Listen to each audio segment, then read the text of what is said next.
So, hello, Michelle. Today, my guest is Michelle Faye, and we have a time difference of 8 p.m. in the UK, and it's 6 o'clock there in Australia. 6 a.m. Yes. So good morning. Yes, good evening. I just want you to introduce yourself and let's have a chat about your case, what you do, what you campaign for.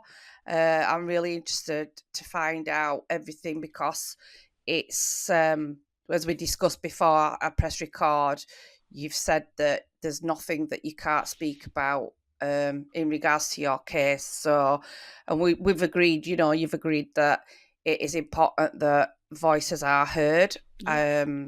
And we need to get these voices heard more often. So would you like to introduce yourself, Michelle? Yes, I would actually. So my name is Michelle Faye and I live on the beautiful Gold Coast in Australia. And I am a victims advocate turned activist. And I'm now also campaigning for the federal election next year for a seat in Parliament to assist in the campaigning that I do in relation to domestic violence. I have lived experience. I was a high-risk victim, and technically I still am a high-risk victim as my perpetrator is on bail 20 minutes from my home awaiting sentencing for charges against me and my children. And do you want to start at the beginning as to what happened? How long were you in the relationship? So I was in the relationship for around 20 years, and that was from when we first started dating to when the divorce was finalised. And during the early stages of the relationship, I actually had no idea that I was in a domestic violence relationship. And I think being young and sort of not having had that time to explore life and find myself, I wasn't aware of the behaviours that I now know to be love bombing, gaslighting, manipulation. So I actually believed for a very long time that what was happening was normal. And and it was a long time later, so 17 years later, that I would discover that the behaviours were love bombing and all these other awful behaviours that when I look back now, I go, wow, that happened. It was an everyday occurrence. And what made me realise that it was domestic violence was when I began to assert independence and set boundaries and decide that it wasn't normal and it wasn't okay. And I think as my daughters got older, I went, this isn't how a relationship should be. He hit me for the first time. So as soon as he lost control of me and I stopped towing lines, he became physically violent. And that was 3 years before separation. And how long did you stay with him after that, or was that it? Did you leave, or did it continue? So after he hit me, I asked for a divorce first when he wouldn't change his behaviour. So as far as he was concerned, me asserting my boundaries and saying I didn't like the behaviour and I didn't like the way he was treating me and that it needed to stop, he became angry. So it was verbal, slamming doors, wouldn't talk to me, stonewalling, and his behaviours became worse in that way.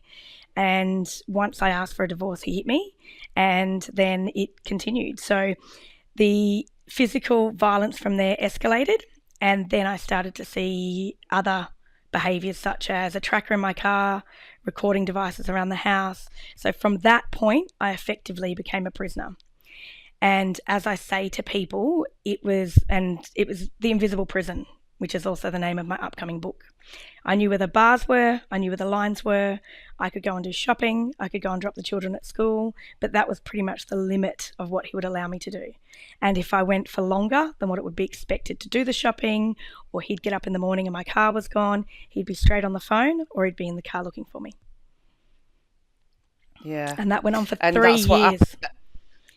Yeah, and I bet it got more and more intense, didn't it, as he was losing more and more control over you? Yeah, so as he lost more and more control, the physical violence went from hitting and to strangulation and escalated, to a point that I honestly thought that I'd die. Yeah, God. Yeah.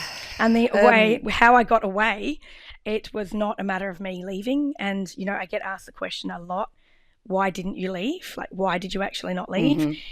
You can't leave. I had, well, in my case, I definitely couldn't leave. I mean, I had a tracker in my car.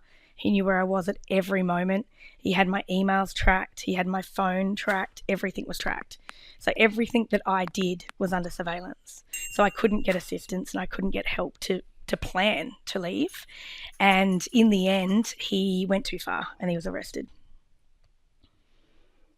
Right. And that was your That was chance my to out. break free from him. Yeah, it was. And that's when I was finally, because during that 3 years, police had actually attended the home on multiple occasions after 000 calls. Well, not sure what yours is. Right. How's 000? And he claimed mental illness. Ours is 999. I'm like, in case you don't know, we're 000 over here. And people will be going, what's 000? So that was emergency services. And the police would attend, and he'd gaslighted myself, hospitals, ambulances, the local police into believing that he had some sort of neurological condition that was making him behave in that way. And I actually believed him for a period. So then I would protect him and go, oh no, he's sick, he's got this condition. Yet what I didn't piece together in the early days of that was that he'd go into the hospital. So they'd go, okay, we'll take him to the hospital, and they'd do all these tests and they'd go, we can't find anything. Maybe it'll present later. So I'd grab onto that, maybe it'll appear later. And it was like I almost wanted a reason, like, people don't act like that towards people they love. So for me, he manipulated the whole situation, but he also managed to manipulate the hospital, the police, and everybody else around us. And that's what should not have occurred. So the police didn't ever come back and go to the hospital, hey, can I have some reports? What's going on here? They never followed up. So then he'd come straight back home and he'd repeat the cycle. And it went on until one officer turned around and went, we don't accept it's medical. So what were you faced with? What's the system like over there? Because I bet you any money it's pretty much abysmal like it is here. It's absolutely shocking. Yeah, so I refer to our system as the patchwork system, and it's run by, we've got state and federal involved in different ways, which is a massive big problem because every state then has their own rules in relation to policing and health, and then that's not connecting with any federal system that we have. So with our states and territories, they're all completely disconnected, but we've also got a disconnection between our health, our police, our courts. Nobody talks to each other. So same here. So we don't have any form of wraparound service that will then look after a victim survivor from the beginning to the end to recovery. And the biggest problem is that I would go in, when I would report something to police, and then they'd go, I once reported a strangulation to illustrate it. And it was a big move because he knew I was going to the psychologist and I knew that he had a tracker on the car. And I didn't know for certain at that point. I suspected because he knew where I was whenever I was gone. I later did get confirmation of that. So I left my car parked at the psychologist and I walked to the police station, which was 5 minutes away, to report a strangulation that had happened hours earlier. And they kept me there for hours and I was in a major hurry to get out of there. Unfortunately, the officer bungled the whole thing, lost it and had to redo it again. So I was there for hours and I knew full well that he'd be like, where is she? I walked back to the car after they told me, you go home, we'll come and talk to him and all that kind of thing. And I'm thinking, you've just sent me after a serious incident to go back home to the perpetrator and tell him where I've been. Yep. And he was sitting on the back on the back of my car. And that was when I went, there's definitely a tracker in the car. And I did later find the actual evidence of the tracker. But I was sent home. These trackers, me too. I was sent home from hospital to back home to face it. Well, I wasn't even given... Because he didn't know. Well, I wasn't even given medical treatment. They took a statement after strangulation and didn't even get me medical treatment or a scan on my neck or anything. And at that time, I wasn't even aware that you could actually have delayed death from strangulation. Yeah. I didn't even know that was a thing. So for me, I'm like, So it was almost like they were complicit with him. So that they were normalizing everything, going, oh yeah, this is normal. Take a statement, off you go, talk to you later. And that's exactly how the police behaved. So I was led to believe it's normal. Yeah, I mean, I was just about to say, the trackers, they're so easily implemented, aren't they? I mean, you can get them. They're about that big, and they're made by Apple. They The can air stick them tags. literally anywhere, and Yeah. and I think that's these perpetrators are one step in front all the time of police, and it is as easy as that. They can stick these tags literally under your shoe, on your car, in your handbag. They can literally put them anywhere, can't they? Absolutely. And they know your whereabouts 24/7, basically. Yeah. So he knew I'd been to the police station at that point. But how could you prove that? How could you prove that he had tracked you? How did you prove it? So I got into the car one day and I had dropped something and I reached down to grab it and I saw a little bit of blue that was an unusual colour in the car. The car was grey and he actually had a plug-in tracker underneath the dashboard. And I went, what is that? So I Googled it and discovered that it was actually a tracker. And what did you do with that tracker then? Could the police, was that your evidence? Or So- is it your word against his? No, I took photos. So I did take photos at that time and I uploaded it to the cloud because I couldn't at that point use it because I couldn't get to police to report it and I couldn't leave. Like I couldn't actually have time. And after the incident with me already reporting it, he clamped down even more. So he became even more, where are you going? What are you doing? So I took a photo of it, but I was aware that it was there. I actually pulled it out of the car at one point and I actually confronted him and said, why are you tracking me? And his argument was because he was still trying to act like, he's not doing anything wrong. So he was still trying to convince me that his behavior was actually normal and this is how relationships are. So, and that I obviously made him do it was a really big one. So I was the one that was making him be physically violent and he was sick. So that was all kind of factoring in at that point. And he turned it on me and he actually said, well, why do you have a problem with being tracked? Like, what are you doing? Where are you going? Who are you seeing? So then it became, he actually just turned it all around to the he flipped the narrative. And it was this massive big, why aren't you listening to me? It's not appropriate for you to be tracking me. And he said, and I actually called it out. I said, this is actually stalking, it's domestic violence, it shouldn't be happening. He actually called in front of me a domestic violence line, put it on speaker and said, is it domestic violence to put a tracker in your own car that's registered in your name? And they went, oh no, well that's not domestic violence because if you're choosing, he said, I'm only doing it because if the car gets stolen. So what he did was in front of me, flip the narrative on a phone call to these people to say that I was saying it was domestic violence and was trying to track the car in case it got stolen. So then they went, well, not really, unless you're tracking her, and it blurred the lines. So they were complicit with him. Yeah. Yeah, and I think it's almost, and we see it all the time. They enable it, don't they? They do, because they don't recognise it.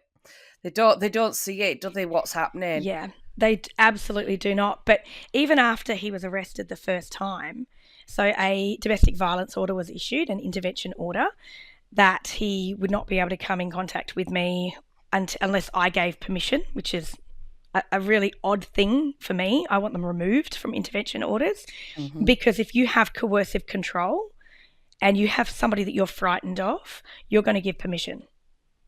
So that should never be on an intervention order ever, because you're not offering protection to a victim who is struggling in this situation. So I went back to the police after he got out of the watch house. He was there for 5 days. He was charged and I asked them to remove it.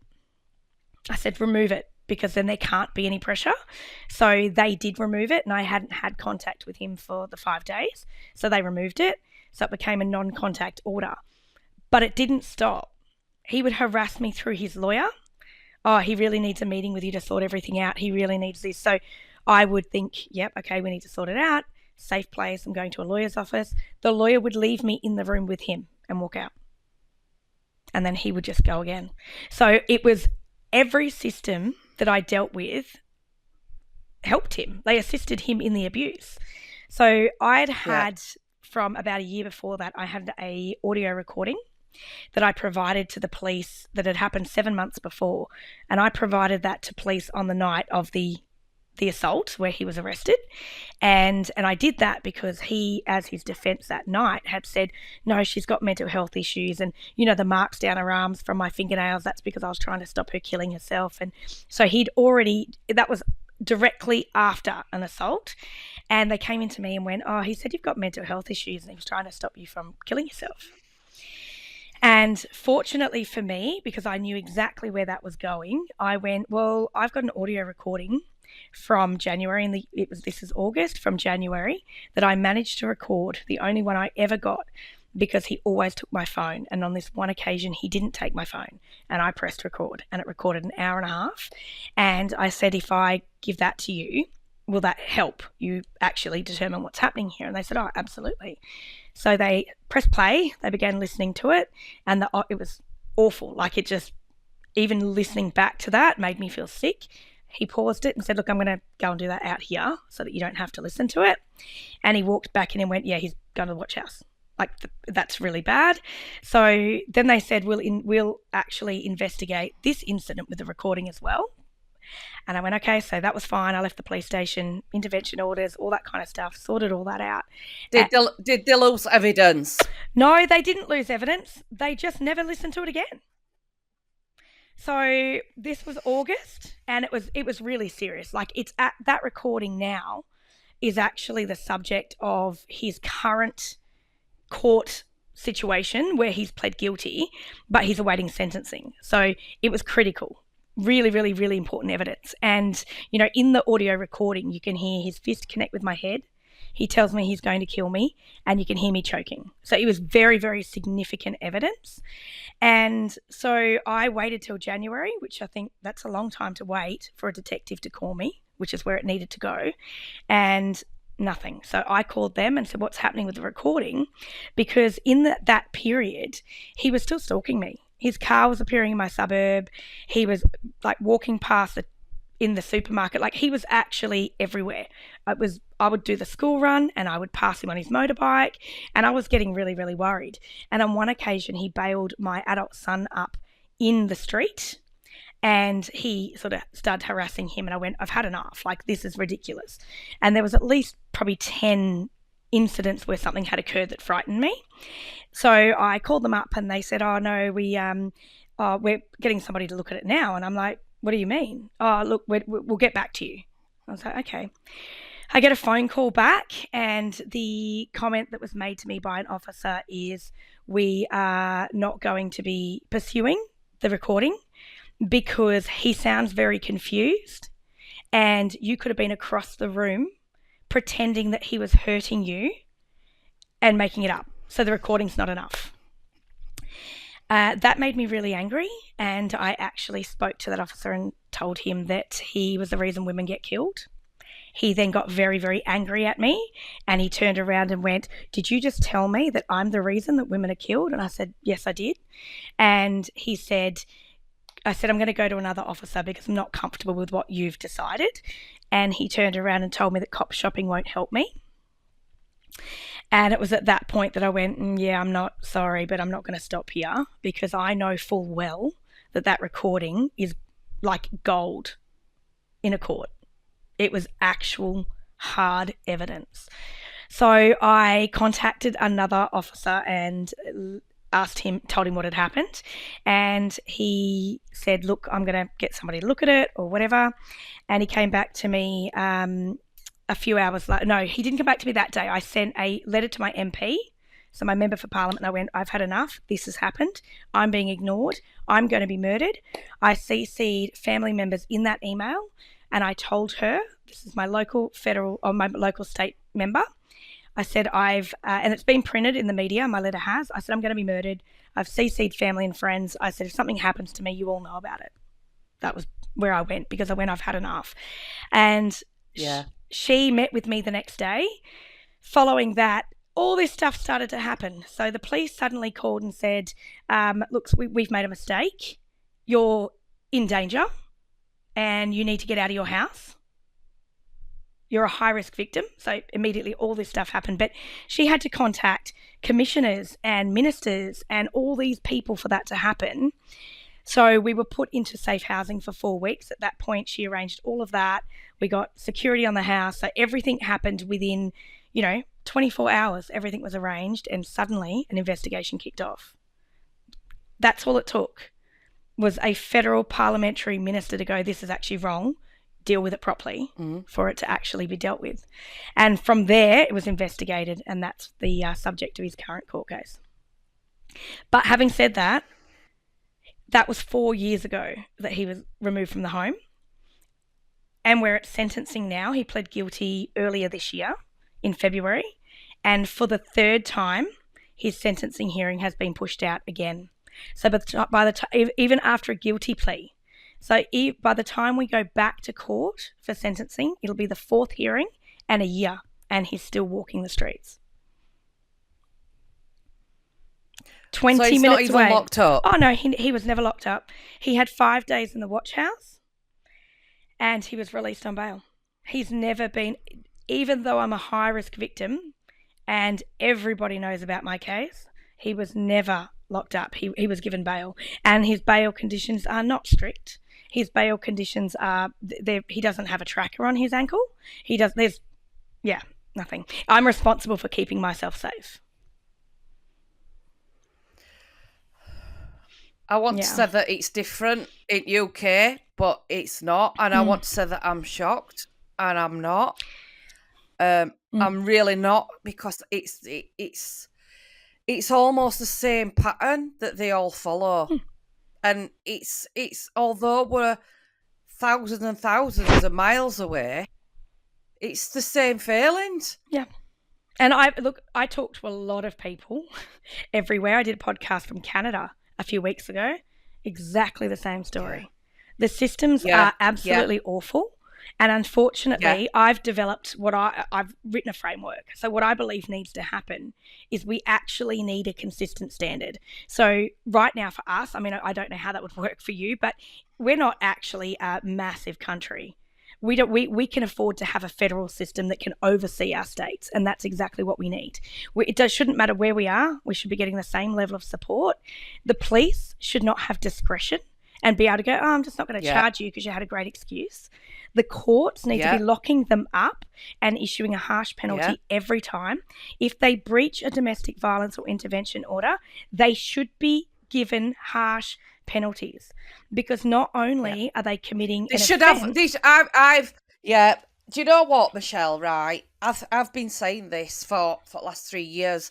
That, I mean, we've got officers that aren't even implementing domestic violence protection orders. They don't even put them in place. They don't bother. Same here. There's 1% of cases that actually have domestic violence protection orders put in place. But now we've got a government that's actually introduced domestic abuse protection orders, and I'm like, and stalking protection orders are being ramped up. I'm like, you're not even implementing the orders that are in place, and when they're being breached, there's no deterrent. So why are you not handling that at that point of call before you start introducing these and implement? They're not being implemented at all. If a law isn't being upheld by our police, it's useless. We may as well not have it. And I said that we've now got coercive control laws in some of our states. Yeah, now we have. It's taken, but it's taken forever, and I think there's only 2 states at the moment that have done it out of 7. Well, what have we got? 7. And I look at it and go, if 2 have done it, and the rest are still lagging for whatever reason they're lagging, I'm still not really sure. But if the police don't uphold the law and they have high levels of discretion, it won't work anyway. It's not going to work. Yep. It just won't work. But we have them where they're encouraging women to speak out and come forward, but then they're left in situations where they're even more in danger than what they were already originally in. 100%. Because they're not putting the protection that they should have. So when we see things in media and stuff like that, it actually makes them look like they're doing their utmost best Mm. to eradicate domestic abuse. It is classed as terrorism. That's one of the comments that I've got in writing from our House of Commons. So where it's like, now I know that other places it's more difficult. I know that other places are a lot bigger than what we are, but we've got 6 states, 2 territories. We're not that big. We I can drive 20 minutes and I cross my state border. I can drive from, where I am in Queensland, our northern eastern state. I can drive all the way down to Melbourne in probably 20 hours. So we're not, which is the bottom. So and what I've proposed to our government, and I've been trying to campaign for, is we actually are in a very unique position to implement a incredible system that then could somehow be adapted for other places around the world, because we have the ability to do so. We don't border other countries. We are kind of on our own over here. So I just believe that if we implement a system that is absolutely incredible, it can be used globally. And the thing that is missing here is that I don't believe that our police should be investigating domestic violence. I don't believe they should be investigating it, because I actually don't believe they have the level of training. I don't believe they have the level of compassion. And after talking to officers, I know that there's DV fatigue that is being raised. So it's a thing where so many calls are coming out for DV that it's becoming, another DV. It's another DV. So they've completely lost any, and I'm not saying all officers, because I know some really great ones, but any officers having that is an issue, because it's hit and miss with who's coming out. And the fact that police get to decide if they want to charge somebody is a great concern to me. And that is a big place where things are falling through. But then you have the other side. The police are saying quite often that they've done this, we've done a great job of this case, we put it in, and then the magistrate lets them walk, as happened in my case. So we have CPS, which is Crown Prosecution Service. So once the police have done their investigations and the police have got all the evidence, the police then decide what relevant evidence go to the CPS, and the CPS decide whether there's an NFA, which is no further action, or it goes for a prosecution to court, criminal court. And we hear in a lot of cases where serious relevant evidence is not even getting to the CPS. We've got victims that are doing their own investigation work. And, it's not, when you're in that state of trauma and you're expected to do all the investigating yourself, police work, also having to stay highly vigilant, because you're in that state of fear that this man is walking about and can breach this order and at any time do whatever he wants to you. Absolutely. I think that the system is totally back to front, because why have they not just locked him up? Why are you the one that's still having to live in this fear? Well, I say to that, and it's been a question that I see every single day, that unfortunately in 2024, his rights are more important than mine. His right to liberty, his right to a fair trial, his right to freedom is more important than my right to safety. And when I look back now, he dragged it out and contested it for 2.5 years, and then he pled guilty. At the moment that he pled guilty, they should have put handcuffs on him, and they should have dragged him off, because not only he fooled everybody, even the court. He was saying, I did not do this for 2.5 years. And then when he goes, actually, I really did do it, they went, that's okay, off you go, we'll sort that later. His rights were more important, and I will never stop saying that. And unfortunately, until the rights of victims are being upheld, we will continue to see this across the world.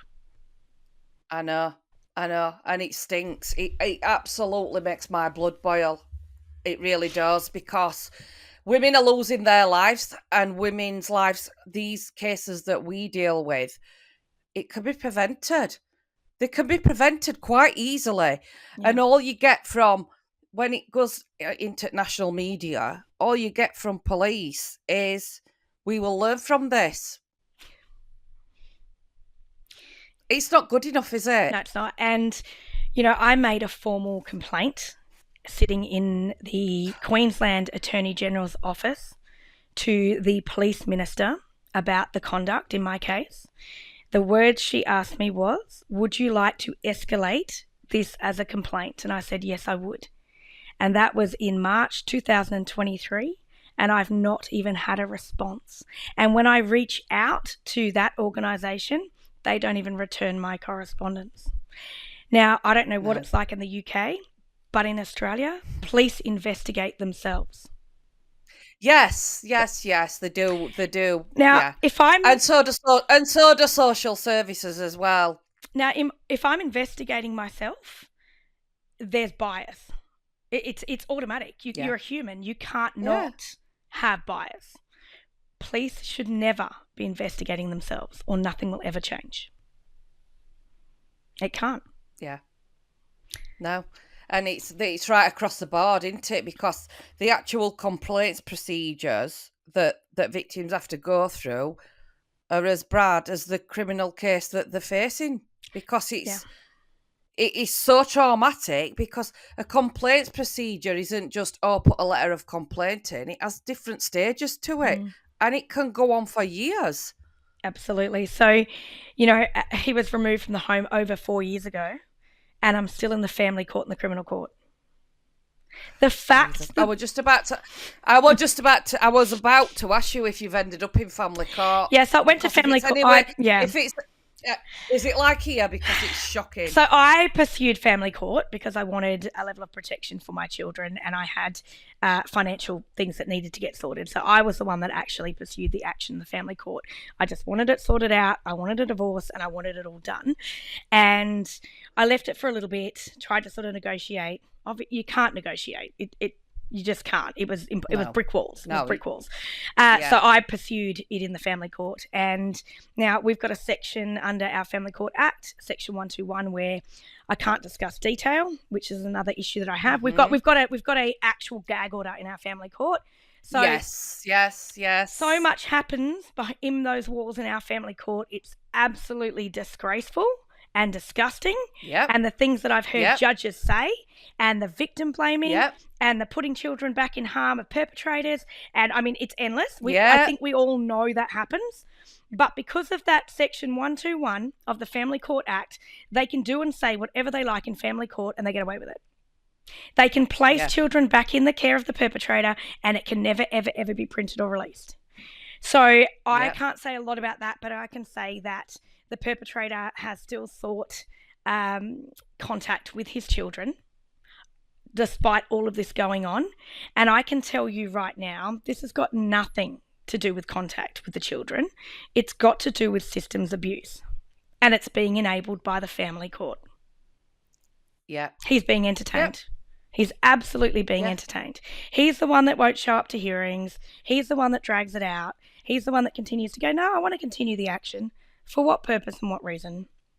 You're now a convicted criminal, violent criminal, and he's still pursuing it. And they're still entertaining it. And the amount of perjury, and I mean, that Section 121, all that enables is perjury. Because at the end of the day, what's being said in family court is very different to what's being said in the criminal court. Full stop. Yes. That's all I can say. Yeah. But I can say they can say whatever they want. But they're not linked up, are they? No. So family court and criminal court aren't even linked up. They can't even share. He can say exactly. And in the UK, the police can't even get things from family court unless the judge requests. Correct. Same here. So a police officer can't give the family court evidence of any sort of criminal behaviour unless the judge requests it. Correct. And from my experience, I've never seen a case here where the judge has sent it to the criminal court or to the police to be investigated. Not even on perjury. No. There's no deterrent in the family court. I have actually requested at times that be looked at. There's perjury. I will say. There's been a lot of perjury. And I've never seen a case where somebody has got up and gone, this is perjury, it needs to be addressed, where a judge has gone, hey, this is perjury, let's send it to the police, ever. We need to offer deterrence. If we don't, it will continue to happen. And at the end of the day, the people being harmed are our children. Yes. Our children are being harmed in the family court. The family court is doing more damage than anywhere else because they should be dealing with it. 100%. And you know what? It mirrors everything that happens here. It is just unbelievable. Who is actually, because this is not just Australia, UK, Canada. This is global. I did interviews with women in the United States. Exactly the same. I have too. Exactly the same system. So ultimately, who the hell is putting these procedures in place so that they're all working in such a vile manner? Because that's the only word I can describe it as. Well, I think... And likewise, I can tell you the same that I've heard judges speak to victims and it's disgusting. Oh, and I can guarantee if those courtrooms were opened up, we'd see a different scenario. Because ultimately that is the only thing that needs to happen. They need to open them up. Yeah, they do. They can still keep children's identities safe. We've got women that are being gagged. They can't speak out about what's happening to them. So they can't seek the right support that they need. So they are basically being re-victimised and bullied in a court of law. Every day. We've got women that can't cope with it and they end up taking their own lives or they end up using coping mechanisms such as alcohol, drugs, even sometimes prescription drugs, pain relief, painkillers, because this system is absolutely designed to set them up to fail. I agree. And generally, I think a big piece that's being missed is that a lot of women, well, actually most that I know of, upon leaving a relationship that involved domestic and family violence, they also had financial abuse. So 9 times out of 10, they don't have access to funds. And because they don't have that access, they can't get great, top tier legal representation because they can't pay for it. So a lot of them end up self-repping. And, if you don't know how to self-rep and you're up against a barrister who's being paid, I don't know how much your legal fees are, but ours are through the roof, you're going to lose. Yes. So you are set up from the beginning to fail, even going into family court. And this is why so many perpetrators end up getting custody of their children, despite being a perpetrator. Because you can't win. And the thing...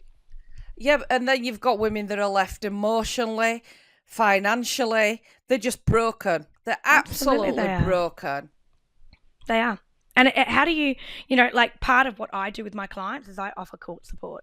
So for women that are self-repping, I help them to put things together, to rationalise things, to explain what it's going to be like when she gets to court. And I'm having some really good results with that. So I feel like we need some services actually addressing this issue with the legal side so that women have a fair and equitable shot in the family court, and not just women, children. Because at the end of the day, the family court is for children and children are being harmed. It's supposed to be. It's supposed to be for the best interest of the child.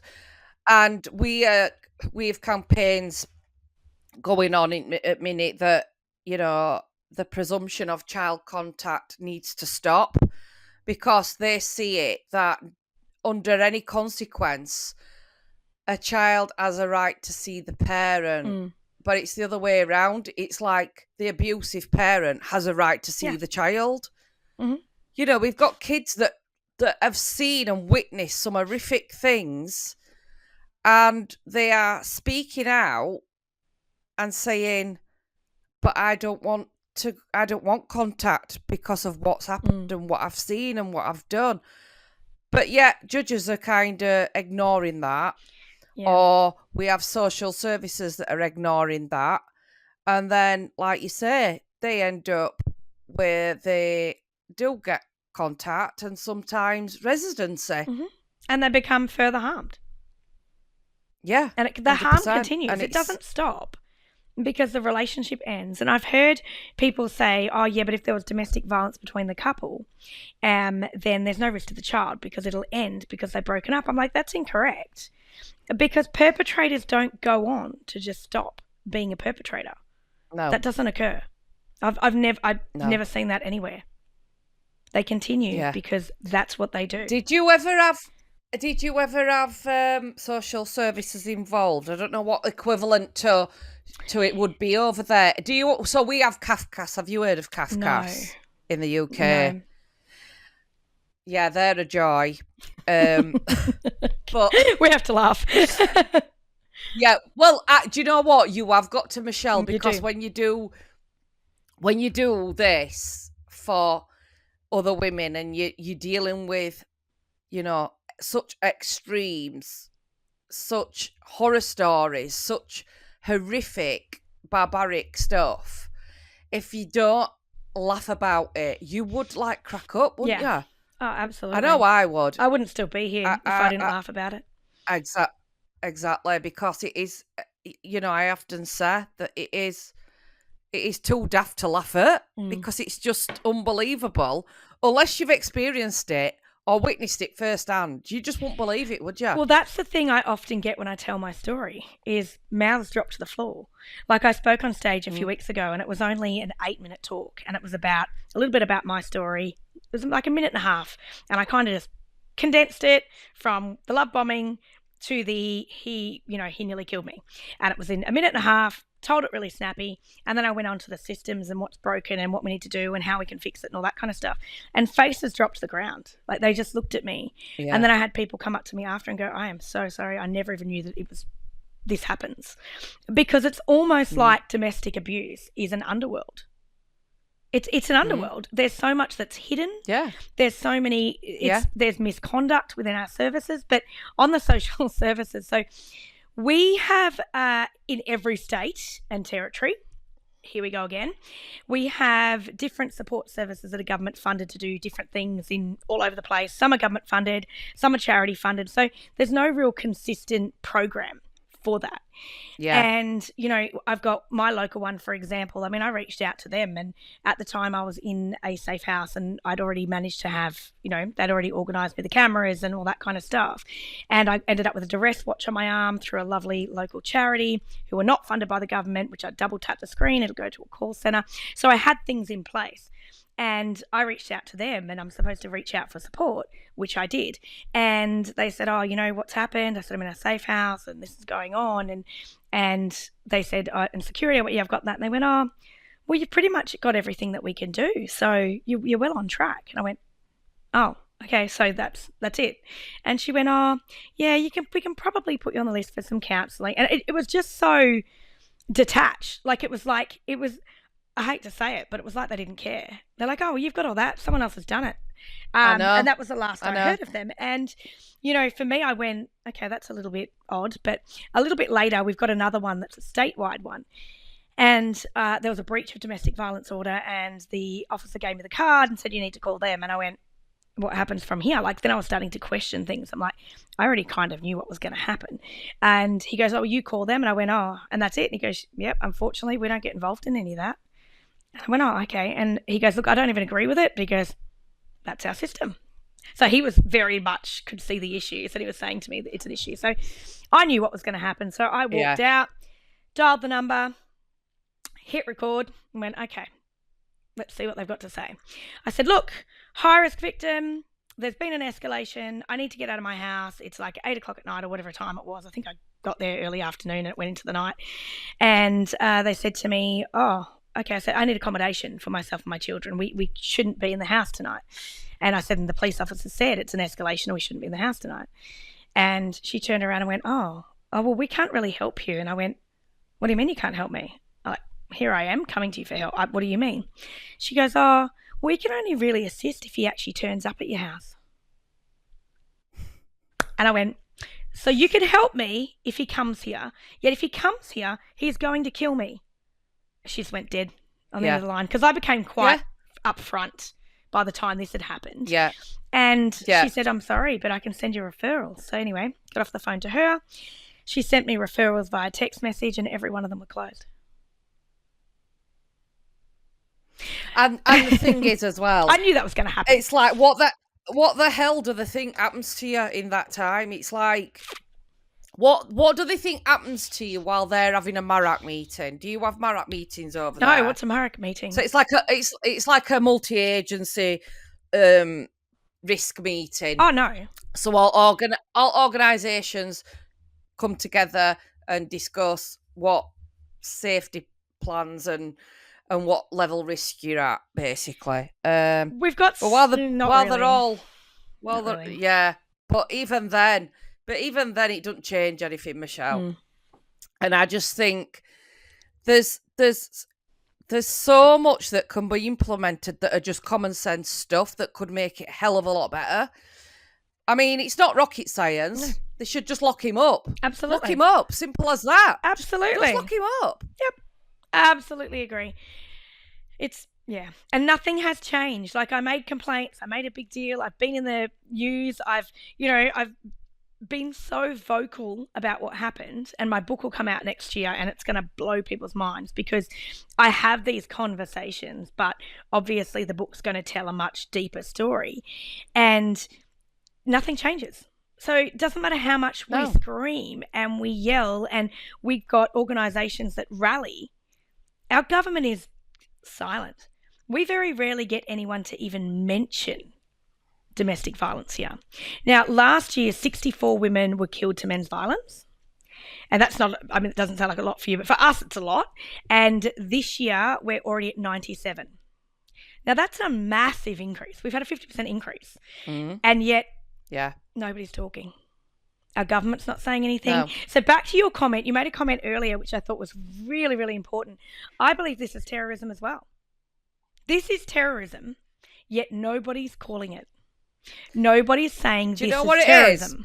Do you know what it is? What is it? You tell me. It's a war. It's a war against women, and these are ultimately hate crimes, aren't they? Yeah, they are. Absolutely, they are. Because you are, every which way you turn, your human rights are being breached. Correct. Where are your human rights? Where is your basic human right to feel safe? And that is the most important human right. Exactly. Not their right. And to how freedom. can it be? But how can it be that a perpetrator and a violent perpetrator has got more rights than a victim? Yeah. And that's what our governments need to look at. But I don't know that, I don't know what your situation is in your parliament and your government, but we're only getting to a position, we're getting closer, but we're only just starting to get close to having a sort of equal representation of men and women in parliament now in 2024. And, I've decided I'm running in the federal election next year, and people go, why did you decide to do that? And I said, because I'm an advocate, I'm a survivor, and as an advocate, nobody's listening. So if I'm going to make a change, I need to stand up, put my hand up, and get a seat at the table. If I get a seat in federal parliament, it's going to change things monumentally, and not just for Australia, for the globe. Because my agenda is domestic violence, and we don't have representation in parliament in domestic violence at all. There isn't any. We do. Yeah, we do. We do, and we keep having these laws introduced and things like that. But we've got coercive control is under the Serious Crimes Act. So in Section 76, it's a serious crime in the Domestic Abuse Bill, which came into place in 2021. And that's all good and well, but when you've got police officers and other professionals that don't even recognise the coercive control, then what's the point in having it in the bill? Well, they're not looking for it's a pattern useless. of behaviour. It's a waste. It's absolutely useless. They need to be educated, and they need to be educated properly, because I can walk into a meeting And I can tell straight away. I can see straight through it. I don't understand. And I think you're probably a bit same as me, because you'll be like living and breathing it, and you are advocating and you're dealing with it day in, day out. It's so transparent to us. We can see straight through it. I see it every time. But every time. But because of that, I assume that people know this information and they know how it works and stuff like that. But they genuinely are just so naive to it. They just don't see it. I agree. And for me, we need to keep this education, get this education rolled out. We've just created an e-learning platform, which is lived experience. Oh, I love that. It comes from real victims, real cases, and it's raw. There's a lot of educational material in there. But we need to get it rolled out, and it needs to be mandatory in every single workplace, everywhere. Yeah. Because if it's not, and we need to change the perception. So we have a building in our town centre in Barnsley in South Yorkshire. And the idea of that is that I wanted that building publicly known. I didn't want it to be shied away somewhere like it was some shameful place. We have it as a charity shop, so general public can come in. It's not just for women, it is for general public, because there are some really decent blokes out there that show so much support towards us. It's unbelievable.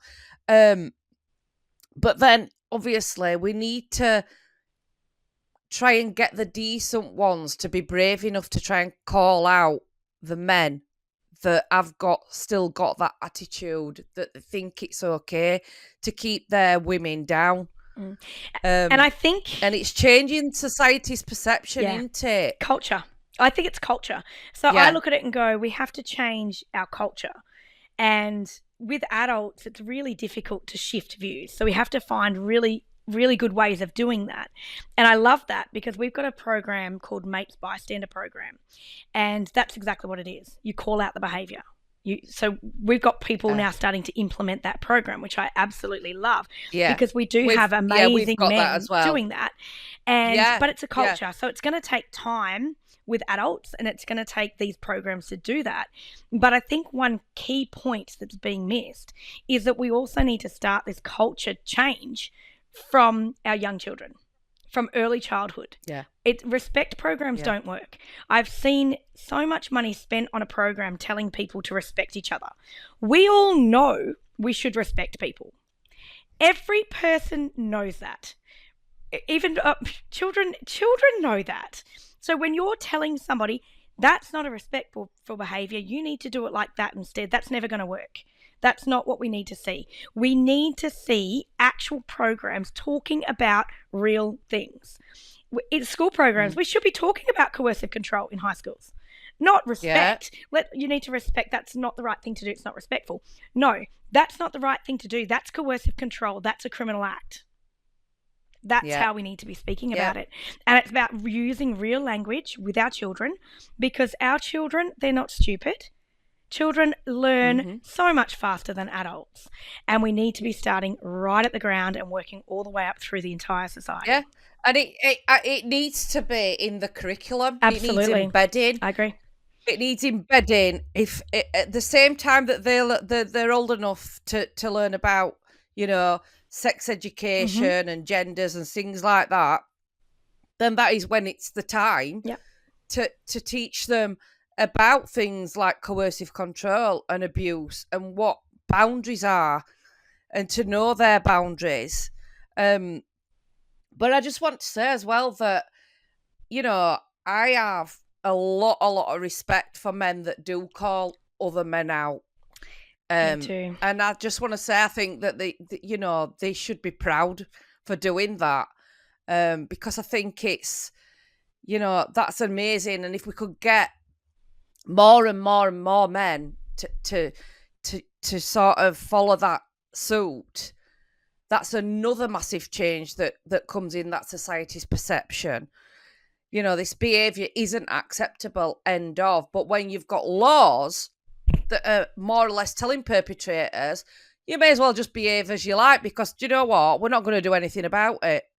You can still carry on living your day-to-day normal life, go to work, go out to the pub with your friends, go shopping, do whatever you want to do, because do you know what?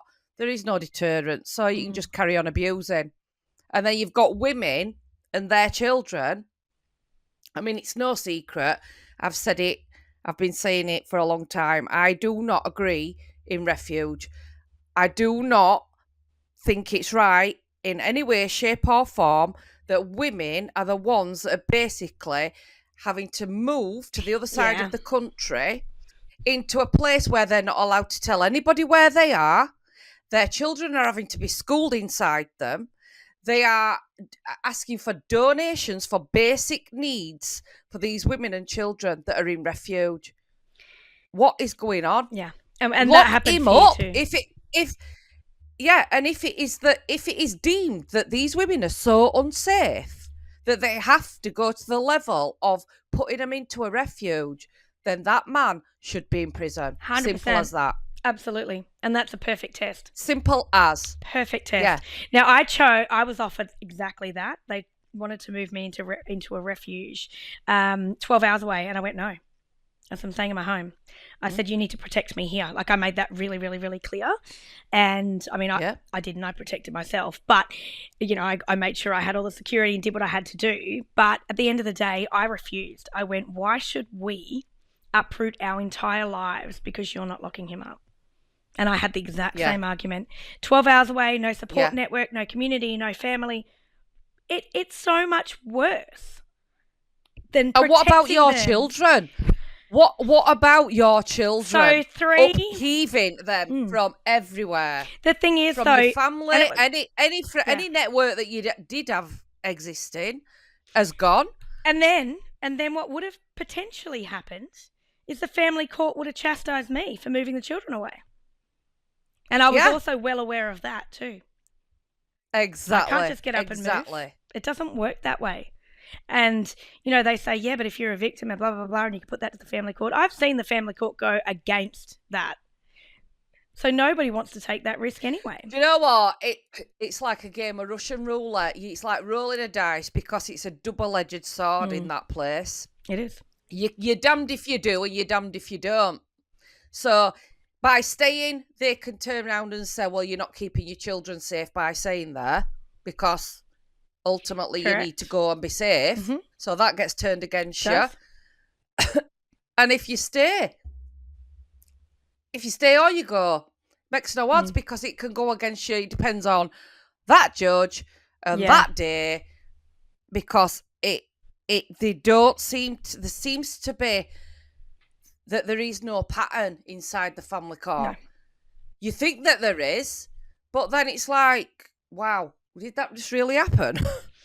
And like you said, that they can do it, and there's no accountability to any of it. I've seen women lose their children after being a victim of domestic violence because they made allegations. The child had made a disclosure to the parent, to the mother. The mother had made an allegation of abuse on the child. And I've seen the judge determine that she inflicted emotional abuse on the child and take the child and place the child with the perpetrator. So her speaking up about the child's disclosure and trying to advocate and protect her child, she lost her child to the perpetrator, and the child was put in the perpetrator's care and in danger because it was determined it was emotional abuse by making allegations. Yeah. And you look at that, and we can't talk about, like, I can say that generally, but I can't talk about a case, or all I can tell you is I've seen that happen. So they would say that what they would say here, they would say that is parental alienation. I'm sure you've heard of that, that one, that card. Yeah. And that the mother made it up and it never happened. Yeah. And the thing is as well, they're getting away with all of this because it's all in secret. Yeah. And it's all with gagging orders in place. Yeah. Absolutely. They're all with gagging orders in place. And do you know what? I didn't even realise until recently that it is it's contempt of court for a victim to disclose to police what is happening in family courts. Did you know that? Yeah. So 121 of the Family Court Act prevents, you talking to pretty much anyone, and it's worded in a way where you just look at it and go, "What?" So you really can't talk about it. Like, it's not something that you can discuss. No. Yeah, and cannot so be you used. You can't tell be. So you can't tell your IDFA. You can't tell a police officer. You literally cannot speak about it. Which is why you are going through this. Yeah, and which is why we've got to turn around and say it in a way of, we've got to say it in a way where, like, when I talk about it, I have to be completely removed. So even if I have discussed, my own stuff, I've had to go, I've seen a case where it should never be like that. So I cannot now, as my children, even as the children get older, like, they'll know bits and pieces, but even adult children can't talk about it because you're not supposed to have disclosed it even to the adult child. So it's so close. Like, even like, I've got a 19-year-old. She can't know anything about it or talk about it, despite the fact that it was her case when she was a child. Like, and I believe that section is there deliberately. I believe it is there to protect judges. I believe it is there to protect. It's not to protect children. I'm sorry, I don't believe that, because if it was there to protect children, it would be able to be publicised. You don't have to put their name on it, but there's no reason why a reporter can't go into that report room and have very strict conditions about what they write, what they say. They're not going to name people. They can make up names. They can do whatever they like, but it should be reported on. And it should be reported on so that we can raise awareness of how poorly our family court is dealing with this. And until that happens, we will not see change.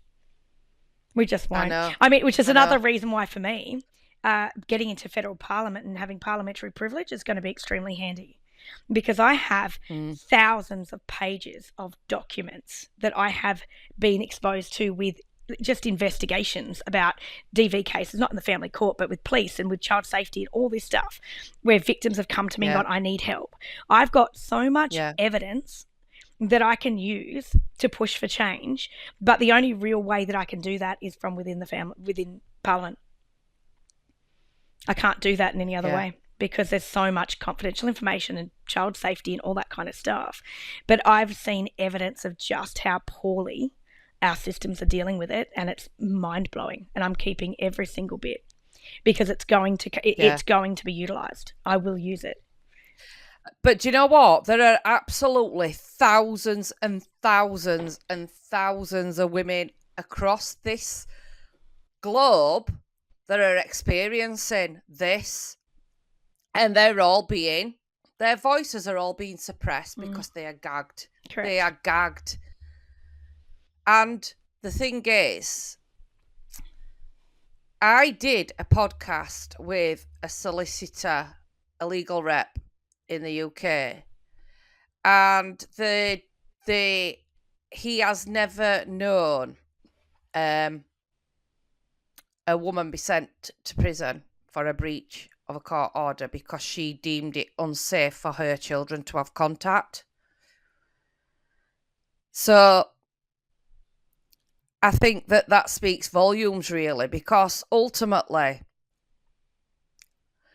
what do you do if you're in a situation where you're scared for your children's safety, but you are being forced to send them somewhere? Yeah. And it's heartbreaking. What would... It's heartbreaking when I speak to women who are handing their children over to a known perpetrator. It is heartbreaking. You are, as a parent, you're supposed to protect your children. And these women are doing exactly that. They're trying to advocate. They're trying to protect their children. And they're being told, don't bother. And they have to deal with that. They have to go to sleep with that every night, knowing that child's at risk and nobody's helping them. And it has to change. But we need more oversight. There's no oversight. So these departments can do whatever they want. Do you know what? If in an ideal world, I'd want children growing up in this generation to look back at case scenarios like ours, like cases that we deal with, And I'd love it for them to look back and think, my God, thank God that it's not like that now. Yeah. How barbaric was that for them? Because Yeah. I think that would be, I think it is achievable, but I think it's only achievable if we keep being brave and we have to keep the conversation vocal. open. And unfortunately, it's for some people I speak to, they're like, well, I can't talk about it. I can't talk about it because I'm scared, and I can't talk about it because of ABC. And you go, I understand the fear. Totally. I went public in the middle of this within 20 minutes from my house on bail. I chose to do that. That was my choice. I got to a point where I went, I don't have any other choices here. I want everyone to know what's going on. And I feel like the more that I tell my story, on the back end of that, I had other women come to me and go, wow, you've made me want to tell mine. So I think what we need to remember is that every time we tell it, we're creating a ripple effect. And if we get from this podcast and us talking about it, if 4 women across the globe tell their story, it's going to keep growing. And I think that it needs to be about do you know what? Sharing. Do you know what, Michelle? I think that would make an absolutely amazing episode if we could arrange it where we could get, I did some in America, if we could get women to speak on a podcast, that's obviously within the boundaries, but only just so that we can get as much out there as possible. If we could have a collaboration of women, maybe 4 to 6 women that could tell their stories. And I think that if me and you are in that, so we can supervise it, because it is triggering and it is traumatic what they're disclosing. But maybe if that is something that we could do and just keep growing on that, because let's face it, this is the best possible this is the best platform that there is. And it's safe. And it's global and it's viral. And it feels safe. So the difference, and I've said this to people before, I mean, I went and put mine all over the, our news, news.com.au. I did that. Yeah, I did. That was really... I did that as well. It was hard. Just because you think, do you know what? I've had enough. Yeah. I have had enough. That's where I got to. If people want to know the reality, then they're going to hear it from my mouth, nobody else's. Exactly right. And I think in a podcast, there's the difference between the people that are listening to it want to listen to it too. So you're not, when you're over the news, everyone's seeing it. You're getting all these people making comments and whatever because they're not interested. Some are possibly perpetrators themselves. So you get this bit of trolling and all that kind of stuff. But I feel like creating a safe place where women can tell their stories and we can have that in a spot so that other women are talking about the ripple effect. The more times we tell it, the more people will tell theirs. And I think that is the critical piece. The more we tell our story across the globe and the more noise we make, we've got more chance of making global change. And this is a global issue. Like we talked about earlier. It's not just in Australia. It's not just in the UK. No. Everyone I speak to has the same issue. And you know what? It seems... Exactly, and it seems to be that it's kind of mirroring. So if that is mirroring, who is creating all this? Who is creating all this globally? If the laws and everything, from the police failings to social services to family courts, who is it that is creating all of that? Because it's not just in our government. It's in every single government across the world. Yeah. So who is it that's sort of making the decisions as to what is happening, Look, I think in those arenas? I just think it hasn't changed. So in my opinion is that these things were put in as Band-Aids throughout the last 50 years and all the things that have happened, and there has been a fair bit of change, and they were put in as Band-Aids. So it's patchwork, which is why I call it patchwork. No one looked at the big picture. No one went, is this going to grow? Nobody went, how are we going to cater for the population? And they put in all these little things and it became patchwork. So there's holes everywhere. Yeah. Nobody's looking at the big picture. This subject does not gain votes. So when our government come in to elections, they don't care. It doesn't even get mentioned. Ours doesn't even... DV does not even get mentioned at election time because it's not something that gains votes. People don't want to talk about it.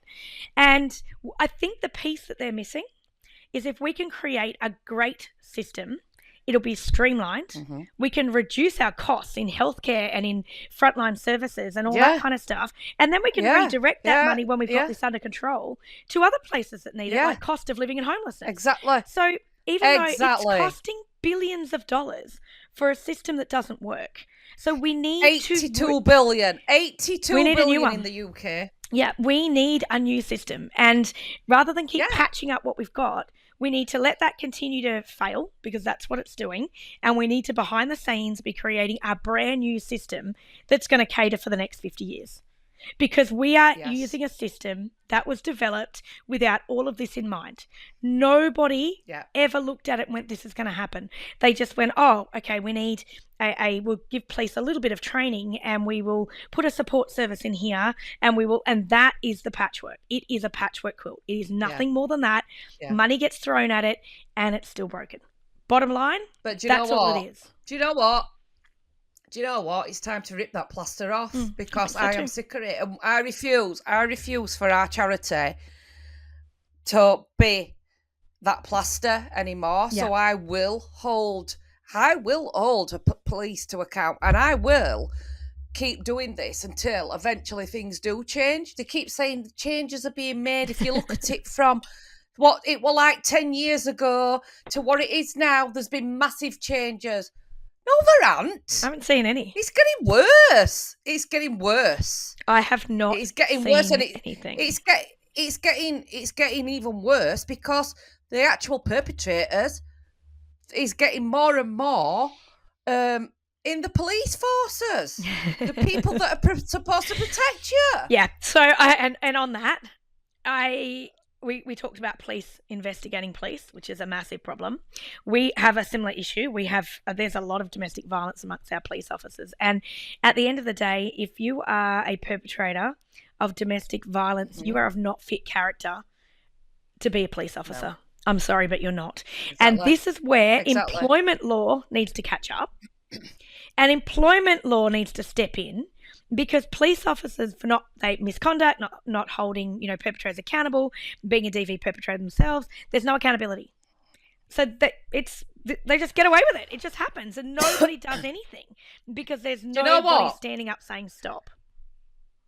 Yeah, I know, but we're going to be that. We're going to stand up and say stop. I've been screaming for years, and I won't stop screaming, and they know that. And I think that I created a petition called a Tag an App, right? And if the first time, if there's no unreasonable doubt that there has been a crime committed, right? That is domestic violence, domestic abuse, coercive control, right? They are tagged. They are tagged. No ifs, no buts. Yeah, but whatever. No, they put a tag on them. Yep. That is it. If they're unsure and it's kind of that they're not quite sure, there's not enough evidence or whatever, then they place the domestic abuse protection order in. The reason I said domestic abuse protection order is because I categorise every form of it. So the sexual, the financial, the psychological, the physical. Ultimately, it all falls under abuse, doesn't it?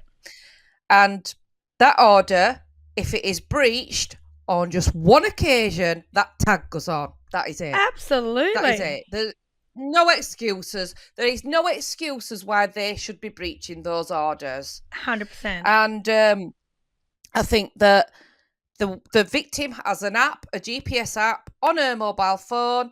If he comes anywhere near her, within a certain distance, it alerts her, it alerts the police on 999 or 000. At the same time, she can get somewhere safe. It alerts the police so they can go and arrest him. Yep. They know his whereabouts are. He's there. Go get him. Arrest him. Lock him up. I agree. I can guarantee you within 6 to 12 months, they would start seeing the domestic abuse rates dropping drastically. Absolutely, without a doubt. But they have to uphold it. They have to do it. Yeah. And the problem is that we've got, I believe there's two things going on. I believe our systems are not good enough, and I believe the culture within the police is not good enough. Like they've still got this negative culture. Like I've heard them go, "Oh, he's sorry. He didn't mean it. He won't do it again." When victims report, and exactly that, we don't have deterrence. They breach the order, and often they don't even get to court over a breach of order. So I absolutely agree with you. That is a deterrent, and we need deterrence. Do you know what? Yeah, and I want to encourage every single woman and man and everybody to sign that petition, because the amount of lives that would save is it's not rocket science. No. It's common sense. It is common sense, and unfortunately, that's what's lacking. But it's like I need to speak about this case I'm dealing with at a minute. He is the perpetrator. There's a warrant out for his arrest. This man has got 4 different Facebook accounts, right? Oh my gosh. Yeah, he is, and I'm talking seriously dangerous man. Seriously, he has been to prison for serious domestic violence already. Yeah. There's already a restraining order in place already on a separate woman, and it has been 6 weeks that she has been left unprotected, uninformed. I have put complaints in left, right, and centre. Right, this man is now walking about with a balaclava on in the next village to her, but the police are saying they can't find him. She has found out that he has put a Facebook post on one of his accounts with a post in the background saying, "Fuck the police." This man, this perpetrator, knows exactly how to work this system. He is one step in front of them, and he knows that once this has died down and she's got tired emotionally to stop reporting, the police will just let it go, because there'll be another case that comes forward that's higher risk, and he'll still carry on doing what he's doing until another report comes in. Now, in that meantime, he could quite easily go and kill her, because he's more than capable of it. Absolutely. He is more than capable of it. And he's on their radar. And I have told them that I will hold them account if anything happens to her, because they are more than aware of what he's capable of, and they're not doing what they should be doing. He should be in jail. He should be in prison. And to me, listening to that, what makes him even more dangerous is the fact that he has that "fuck the police." That shows that he has no respect for any authority. Now, that makes him even more dangerous. So the fact that they don't see that as a really high-risk sign is concerning. Yeah. Because he doesn't care. He's enabled by the police. He's doing whatever he wants, and he couldn't care less. He doesn't care what they're going to do. And you know what? He's done the classic as well, where he's sort of gone quiet with her instead of the 30 phone calls, the 100 text messages a day. It's gone dead. It's gone really quiet. Classic sign. He knows exactly what he's doing. That to the police is like, well, he's get up now. He's moved on. He's letting it lie. No, he hasn't. Me and you know that is not what's going to happen. No. And it is so destroying when you can see what is coming and they are not listening. Yeah. And I'd like to say that I'm shocked, but I'm not, because the same thing happens here.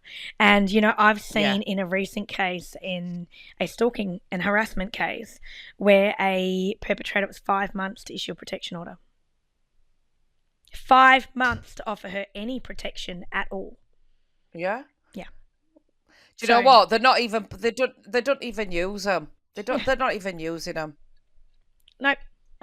They're meaningless because they're not being upheld. And perpetrators know that they're meaningless.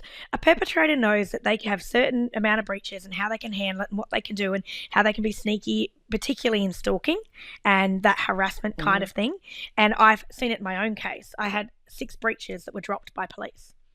And there was evidence for every one of them. They dropped the whole lot of them. And every one of them, there was a different reason. Some were police incompetence. Like on one occasion, the police officer failed to read him his rights and then kept him in the watch house after an interview And then the deal was done that he wouldn't do anything about the fact that he was kept unlawfully, and they wouldn't do anything about the domestic violence breach. There was a deal done. Do you know what? Sometimes people look at me and Resolute as, well, we can be a little bit angry. You know, we're I'm not, and this is, and I'm going to say this now. You cannot do and see what we do and see and not be angry. How the hell can you'd have to? And I do not get it. It's like, oh, another woman's been murdered. We'll learn from it. No, you could be preventing it. Stop it happening. It's not rocket science, is it? No. Lock them up. Turn every refuge around the world into a prison. And instead of putting women and their children in there, put these perpetrators in there. I like that. It's a great solution. Because basically, if they are not allowed, these women and kids, they're not allowed to walk about freely, for in case they're seen, they're not allowed to give their phone number out. These men, even in prison, are still writing letters to victims and still terrorising them from prison cells. I've seen that here with phone calls. Because our phone calls between the prisons and outside, they're not tracked, particularly when it goes through to a VoIP, like an internet-based phone. And I've seen it here. Yeah. They're calling their victims from jail. Yeah, and if that system was in place, I can't bang on about it enough, because it would save that re-traumatisation of her having to repeatedly go to police station, because let's not forget, some of these women have never even stepped foot in one. They've never even been in a courtroom before. So that in itself is traumatic. Absolutely. Because they are made to feel like they have done something wrong, and it's their shame, and it's not their shame to carry. This should be all flipped around, because it's all back to front. Every single part of it is back to front. But even in the criminal court, in relation to domestic violence, so if you go to trial for domestic violence, the victim has to testify, but the perpetrator does not. So a massive deterrent for a perpetrator would be that in domestic violence cases, they must testify. Why should the victim be put on a stand to be cross-examined, but the perpetrator be allowed to I choose not to speak in the courtroom? They should actually have to testify. They're not. They should have to get up and be tested. They've now stopped the perpetrators being able to cross-examine victims. And we're supposed to go, oh, that's fantastic. No, hold on a minute. It shouldn't even be happening in first place. No. Why have we got to be so grateful for these little shitty laws that they keep putting in place? It doesn't have meaning. That nobody is adhering to. Nobody is adhering to. Simple as that. Yeah. Simple as that. It infuriates me. And the reason it infuriates me is because there are women that are being murdered or committing suicide, because the amount of women that are being murdered, you can double that with the ones that are taking their own lives, because they cannot see any way out of this system. It grinds them down to the point where they do not even want to be here anymore. And it's horrendous. Absurd. It's just absurd. It doesn't matter. Yeah, it's absurd. I just can't. Every time I have these conversations and I realise how bad it is across the world, not just in Australia, it does make you angry. Like, I am angry. I'm absolutely angry. How could you not be angry? Yeah. I'm absolutely angry. I know. And it's, I remember when I first started out, and I'm not outside, I screaming at people and, abusing people. I'm having very intelligent, calm conversations, as we are now. But if you're not outraged, then I'd be shocked if anyone's not outraged. Yeah. But if you look at it, Exactly. and I think one of the problems, we touched on it a little bit before about men, and I've got some great men in my life who are incredible, incredibly supportive of what I'm doing, incredibly supportive in my life. They're great role models for my sons. They're amazing, and and I can't express enough. This isn't a war about men and women having a war. And that's what some men are going, oh, women are, it's a battle. It's actually not a battle, guys. It's not. We respect, we love you. Thank you for being allies and thank you for supporting us. But it doesn't matter. There is still a large group of men and a large percentage of men that are not on that page. We are not fighting we're not fighting men. We're fighting to be heard. We're fighting for our rights. And there's a big difference between the two. But it's like they think we're battling them. And sometimes I think, when you read things online and, they've come back with these horrible misogynistic comments on articles about domestic violence and even on sexual assault, and you read those comments and you go, it's almost like they're trying to oppress women further, to go, no, we've got control. Not all men, but some of these men and these groups. And we've seen it in the media. We've seen it with these well-known profiles. And I'm not going to mention any because I don't want, that to come back at me, unfortunately. So I have a fear of mentioning some of these names of these men that are highly influential. Isn't that sad that I actually am frightened to mention their names because I don't want that backlash. But we've seen it before with these men saying these awful things. And some of these men have 12-year-old boys following them. And they've got this hate on women, and it's not considered a crime to be influencing all these men and all these boys across the world. So we've got so much work to do, and there are amazing men out there. And as I said, I know so many of them. But unfortunately, do you know what?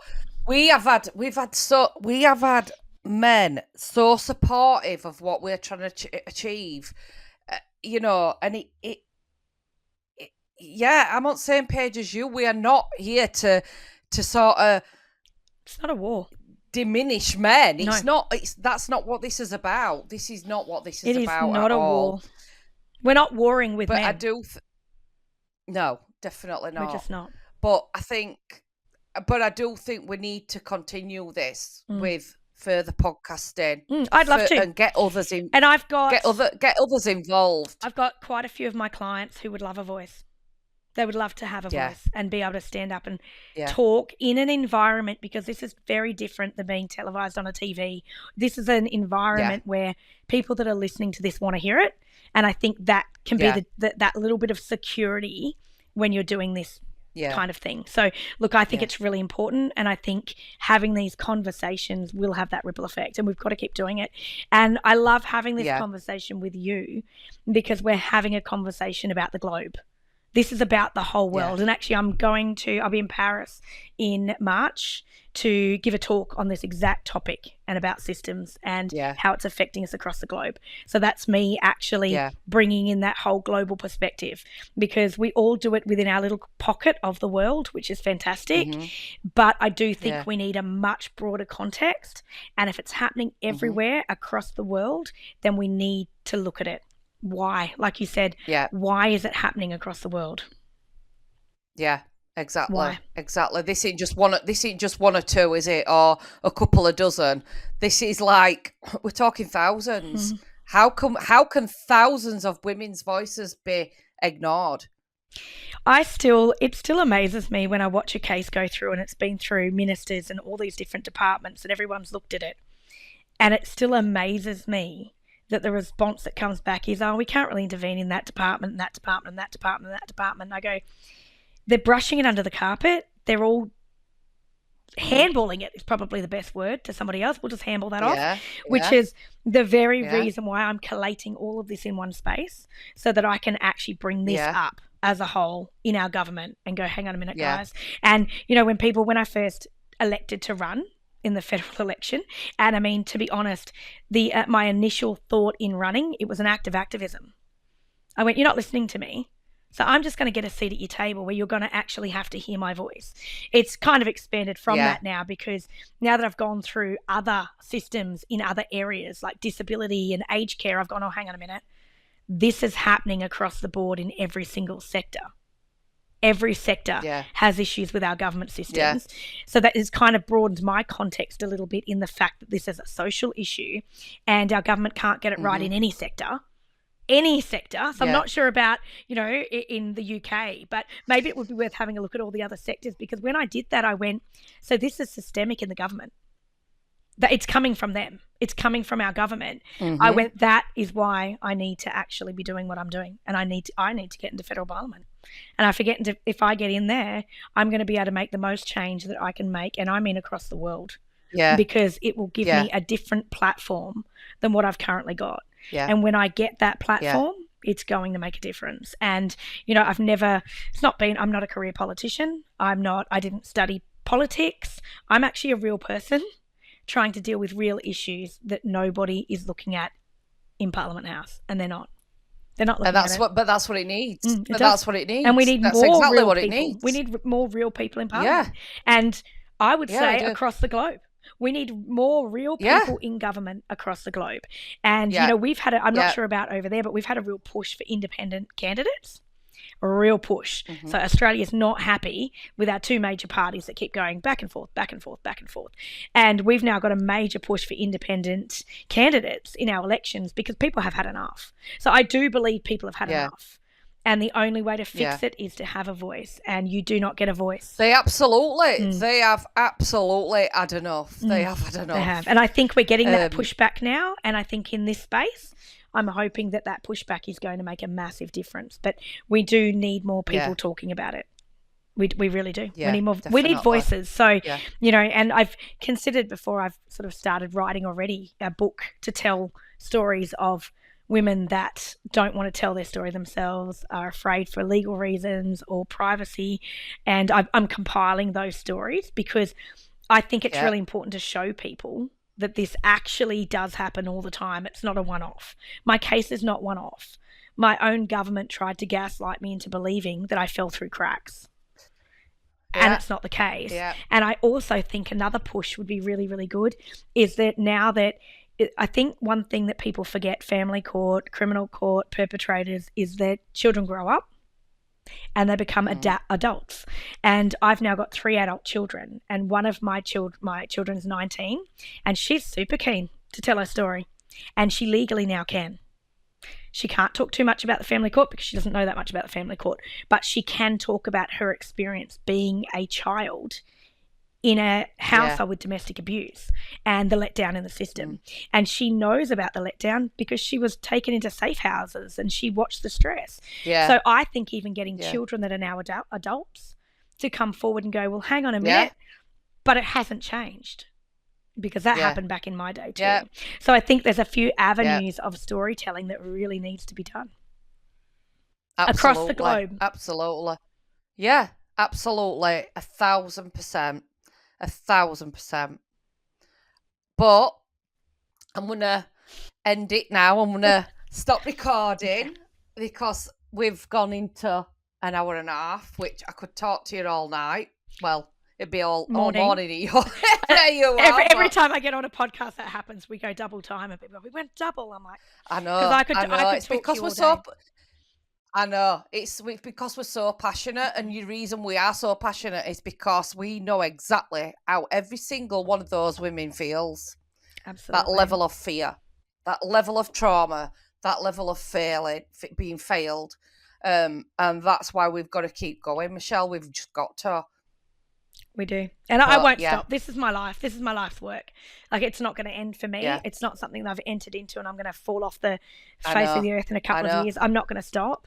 And if I don't get in this federal election, I'm coming back in 3 years. And I've made that commitment to everybody around me. I'm going to keep doing what I'm doing. I'm going to keep getting exposure and I'm going to keep exposing the issues until it's dealt with. Yeah. And I'll help you. I love that. Oh, good. That's okay, I love when I hear that, because I'm like, okay, we get it. We need a team. We need a team of people. Yeah, we do, and we will get that. No problem. We will have a conversation about it, but keep in touch. And I am off to bed now, so you enjoy the rest of your day. I will. I'll get going for the day. Yeah, fantastic. Thank you so much. Okay, I'll speak to you soon. Thank you. Speak to you soon. Thanks. Bye. Bye.